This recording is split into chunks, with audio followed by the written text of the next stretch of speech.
गुरुर्विष्णू गुरुर्देव महेश्वरा गुरु साक्षात परब्रह्म तस्मै श्री गुरुवे नमः.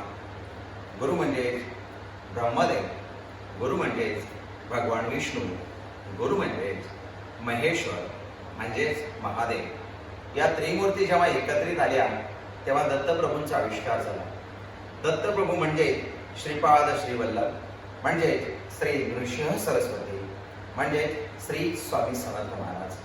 श्री स्वामी समर्थ महाराजांच्या चरणी त्रिवार वंदन. तसेच आज येथे उपस्थित असलेले स्वामी सेवक बंधू आणि भगिनींनो, आज आपण इथे काही समस्यांच्या निवारणासाठी आपल्या आयुष्यातील काही प्रश्नांची उत्तरं मिळतात का त्याचा शोध घेण्यासाठी किंवा त्या प्रश्नांची उत्तरं मिळवण्यासाठी आपण इथे उपस्थित आलेलो आहोत. रस्त्यावरती आपण 10 मिनिटाकरिता जरी उभा राहिलो तर आपल्याला येताना जाताना 100 माणसं दिसतील. त्यापैकी इथं कोणी का नाही आलं, तर आपल्याला काही अडचणी आहेत, काही समस्या आहेत, त्याच्या निवारणासाठी आपण इथे आलेलो आहोत. हे तितकंच सत्य आहे. त्याहून अधिक सत्य आहे की आपण इथे आलो याचाच अर्थ स्वामींच्या इच्छेने आपण इथे आलेलो आहोत. म्हणून श्री स्वामी समर्थ महाराजांच्या चरणी वंदन करून आज आपण आपल्या प्रश्नांच्या उत्तराकडे आपण वळूया. आपण एक व्याख्या केलेली आहे आणि ती अध्यात्मातली व्याख्या आहे. सुखी माणसं भाग्यवान नसतात, तर दुःखीच माणसं भाग्यवान असतात, कारण दुःखी माणसांनाच ईश्वराच्या सान्निध्यात जाण्याचा किंवा येण्याचा योग येतो. सुख असेल तर कधीही ईश्वराची आपल्याला आठवण येणार नाही, हे तितकंच सत्य आहे. म्हणून ईश्वराने आपल्याला दुःख नावाची एक गोष्ट आपल्या बरोबर पाठवलेली आहे. जेव्हा जेव्हा आपल्याला अडचणी येतात, जेव्हा जेव्हा आपल्याला दुःख होतं, तेव्हा तेव्हा आपण ईश्वराच्या सान्निध्यात जातो. आणि ईश्वराच्या सान्निध्यात का जातो, तर आपल्याला नक्की माहिती आहे की आपल्याला आलेल्या समस्या किंवा आपलं अपयश हे समजून घेण्याची ताकद आपल्या समाजामध्ये नाही. उलट आपल्या समाजातील लोक आपली टिंगल टवाळकी करतील, इतर नातेवाईक फेलियर म्हणून आपल्याला त्रास देतील किंवा आपल्याकडे बघतील. आपल्याला त्याची गिल्टी फील होते.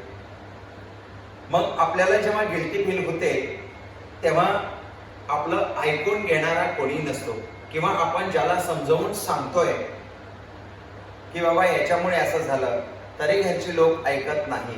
ते म्हणतात तुझी सवयच तशी आहे, तुला यातलं काही जमतच नाही, तुला काही कळतच नाही, तुला जर काही कळतच नव्हतं तर याच्यामध्ये कशाला उतरलं. असा सगळा उलट कार्यक्रम चालू असतो.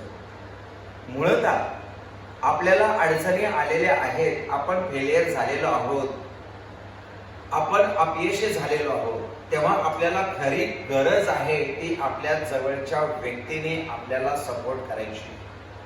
खरी गरज आहे ती आपल्या जवळच्या व्यक्तीने आपल्याला मदत करायची. पण असं होत नाही.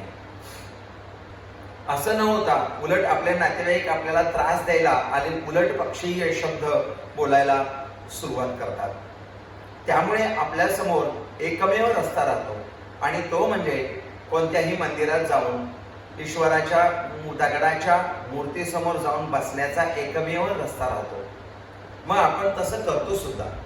आपण जातो, स्वामींच्या मठामध्ये जातो, किंवा कृष्णाच्या मंदिरात जातो, किंवा रामाच्या मंदिरात जातो, किंवा विठ्ठलाच्या मंदिरात जातो आणि आपण प्रेर करतो. आणि तिथे एक शेवटचा आपण शब्द बोलतो, आता या जगात तुझ्याशिवाय मला कोणीही नाही, मी स्वतःला तुझ्या चरणी अर्पण करतोय. माझ्या आयुष्यात आता काहीही अर्थ उरलेला नाही, मी चारी बाजूनी गांजलेलो आहे, मला आता तुझ्याशिवाय दुसरं कोणीही सहारा देणार नाही, मी स्वतःला तुझ्या चरणी अर्पण करतोय, माझं जे काय करायचंय ते तू कर. एकदा आपण असं केल्यानंतर आपण सायकोलॉजिकली किती फिट राहतो याचा अंदाज आपल्याला सुद्धा येत नाही. दादानो, जेव्हा आपण या प्रक्रियेमध्ये येतो तेव्हा खरोखरच आपल्या शरीरामध्ये असणाऱ्या अंदाजे 10 अब्ज शरीर पेशी सुखावतात, त्यांना आनंद होतो, कारण त्यांना सुद्धा ईश्वराची ओढ लागलेली असते. ते जिवंत आहेत म्हणून आपण जिवंत आहोत. आजपर्यंत त्यांनी आपल्याला जिवंत ठेवलेलं आहे, परंतु आपण त्यांना कधीही थँक्स बोललेलो नसतो. म्हणून त्या आतून आपल्याला त्रास द्यायला सुरुवात करतात, आपल्याकडून चुकीची कामं करून घेतात. आपल्याकडून काही ना काहीतरी चुकीची कामं झाल्यामुळे मग आपल्या आयुष्यात आपण फेलियर होतो. हे त्यामागचं मुख्य कारण आहे. मंदिरात गेल्यानंतर आपण जेव्हा प्रेयर करतो किंवा फक्त एक वाक्य बोलतो किंवा फक्त एक वाक्य बोलतो, हे ईश्वरा, तुझ्याशिवाय आता मला या जगात कोणी नाही, मी या शरीराला तुझ्या चरणी अर्पण करतोय, आता यापुढे माझं काय करायचंय ते तू कर. डोक्यावरचं किती ओझं आपण खाली करून घेतो. डोक्यावरचं संपूर्ण ओझं खाली होतं आणि आपल्याला आनंद मिळायला सुरुवात होते. त्या क्षणाला आनंद मिळायला सुरुवात होते. असं करता करता हळूहळू आपल्या शरीरातील शरीर पेशी ज्या जुन्या झालेल्या आहेत त्या मरतात आणि काही दिवसातच नवीन शरीर पेशी जन्माला येतात. ही प्रक्रिया सतत चालू असल्यामुळे प्रत्येक सेकंदाला आपल्या शरीरामध्ये एक एक शरीर पेशी मरते आणि त्या ठिकाणी नव्याने जन्म घेते. त्या ठिकाणी नव्याने जन्म घेतलेल्या शरीर पेशींना जुन्या शरीर पेशींची सवय लागते आणि त्याप्रमाणे त्या वागायला सुरुवात करतात. म्हणून मी जर नित्य साधनेमध्ये असेल गेली 3 महिने, 4 महिने, 5 महिने, तर 5 महिन्यापूर्वीची मानसिकता माझी आज असत नाही. आजची मानसिकता माझी वेगळी असते.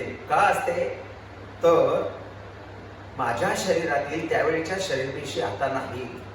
आता नव्याने शरीरपेशी माझ्या शरीरामध्ये आलेल्या आहेत आणि त्या शरीरपेशी आता माझ्या शरीरामध्ये नव्याने काहीतरी शिकलेले आहेत आणि त्यांना एक सांगितलेलं आहे की आता माझ्या आयुष्याचं जे काय करायचंय ते तुम्ही करा, मी करणार नाही. असं बोलल्यामुळे आपल्या शरीरातील शरीरपेशी बायोकेमिकल्स रिॲक्शन्स बनवतात आणि आपल्या शरीरामध्ये उत्साह येतो. आपल्याला फ्रेश आणि आनंदी वाटायला लागतं. हे त्या पाठीमागचं वैज्ञानिक निश्चितच कारण आहे. म्हणून मंदिरात गेल्यानंतर आनंद वाटतो आणि पुन्हा घरी आल्यानंतर पुन्हा आपल्याला बेचैनी वाटते. त्याच्या पाठीमागचं मुख्य कारण असं आहे. तर आपण भाग्यवान आहोत की आपण सुखी नाहीये, दुःखी आहोत. कारण दुःखी माणसांनाच ईश्वराच्या चरणाजवळ जाण्याची किंवा राहण्याची संधी मिळते. आपण डॉक्टरकडे कधी जातो? तर आजारी पडल्यानंतर. डॉक्टरची आपली ओळख कधी होते? तर डॉक्टरकडे सारखं सारखं गेल्यानंतर. डॉक्टरची आपली मैत्री कधी होते? तर त्याहून अधिक सारखं सारखं आपण डॉक्टरकडे गेल्यानंतर त्याची आपली मैत्री होते. आणि तो आपल्याला त्याचा सेलफोन नंबर कधी देतो? तर अजून सारखं गेल्यानंतर त्याची आपली मैत्री होते आणि मैत्री झाल्यानंतर तो म्हणतो, माझा नंबर घ्या, काय अडचण आली तर मला कॉल करा.